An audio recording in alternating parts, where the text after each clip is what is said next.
Fala pessoal, Júnior do JR Soldas. Ó, de volta à saga dos calços de pivô da S10 até 2011.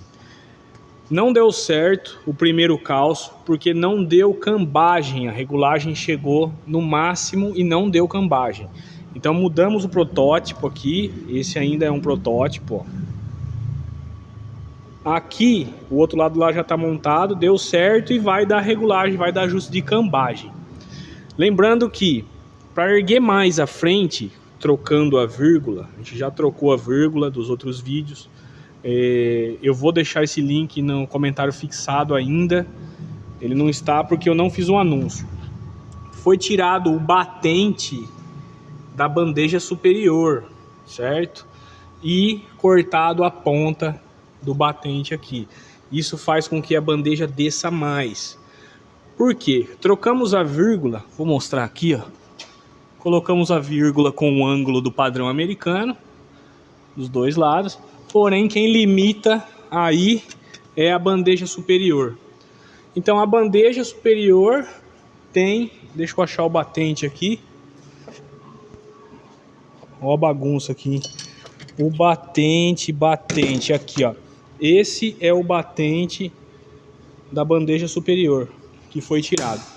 E esse aqui, ó, é a instalação do novo kit, certo? Vira-se o pivô. Pode ver que agora ele está trabalhando num ângulo bem mais pro reto, sendo que quando ele fica na posição original, ele chega no fim, estrangula o pivô. Ainda mais depois que foi cortado e tirado o calço para erguer mais na vírgula. Então, esse kit aqui seria o ideal para quem troca a vírgula também. Então, talvez eu vou fazer um anúncio onde vai o calço do pivô, o calço do amortecedor, dos dois pivôs, né, embaixo também, mais a vírgula no padrão americano. Por quê? Eu descobri que não vai ter como usar, vai estrangular muito esse pivô aqui e não vai dar ajuste de cambagem. Então, por esse motivo, provavelmente vou criar o anúncio do kit completo. Dos três, do amortecedor, pivô e vírgula.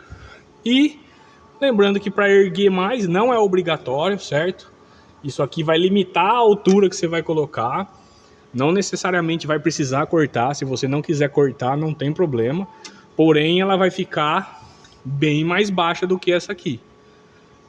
Cortou e tirou o calço, o batente, com certeza vai ficar bem mais alto.